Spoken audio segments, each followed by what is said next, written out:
In 1995, a small studio in Dundee, Scotland were working on a fun, addictive, and fast multiplayer car racing game that uses a novel graphics method. Now that is novel. The game, called Race and Chase, which, sick name, had to overcome dozens of hurdles before it was even published. In an interview, developer Gary Penn said that the game was a real mess for years. It never really moved on, it never really went anywhere. It never really felt like it was going anywhere.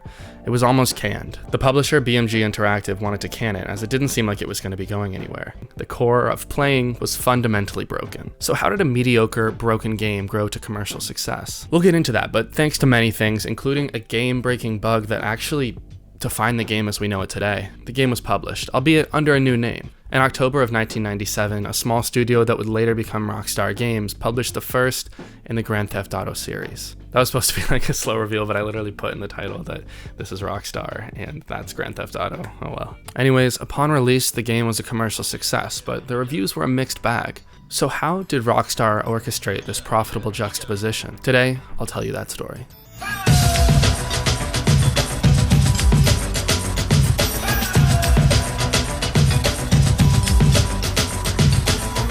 The original GTA looks nothing like its predecessors. First of all, it's not even in 3D, it's an isometric, top-down, 2D game, and the gameplay is not as fleshed out as the later iterations on the concept.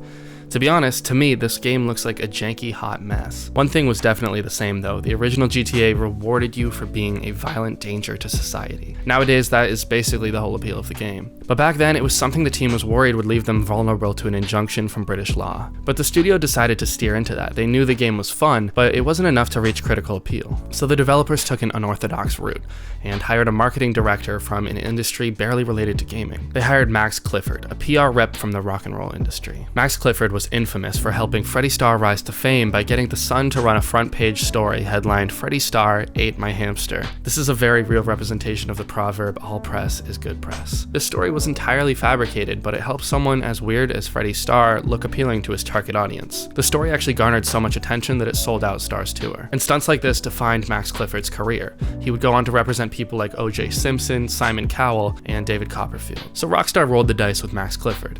He had connections to tabloid papers, and he worked to ensure that GTA got the press that would lead to its commercial success. Damn, that's kind of a bar. Got the press for commercial success. Wow, am I Nakey Jakey now? Absolute garbage. Max Clifford was good at what he did. He knew which politicians could be almost guaranteed to react strongly to the public, he knew which papers would join the outrage, and he knew how stories could be planted, how long they would last, and how the story would grow.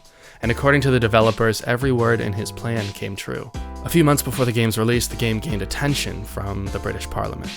In the House of Lords, Lord Campbell is quoted as saying, "Is it true as reported that the game includes thefts of cars, joyriding, hit-and-run accidents, and being chased by the police, and that there will be nothing to stop children from buying it?" I mean, he said that, but like in a British accent. Shortly after, newspaper headlines aired with the Daily Mail saying, "Criminal computer game that glorifies hit-and-run thugs," and from News of the World, they literally just put, "Ban criminal video game." Clifford ensured that the game would remain in the spotlight by getting radio ads that featured parts of the debate in British Parliament, leaving fake parking tickets around, and publishing scandalous promotional posters. Grand Theft Auto sold 1.5 million copies that Christmas. Since then, Grand Theft Auto has evolved. GTA 5 is the third best-selling video game of all time, behind just Tetris and Minecraft. And none of this would have been possible without Max Clifford. Now, after reading more about him, I've come to realize that Max Clifford is actually a pretty terrible person, but he is without a doubt a marketing genius. GTA was only able to be in the forefront of everyone's minds because of the controversy. Nobody gets that much press for being a pretty good, pretty fun game. Rockstar thought outside the box, and this thinking has helped them become what they are today. Anyways, thank you guys so much for watching. This has been Meraki. Bye-bye.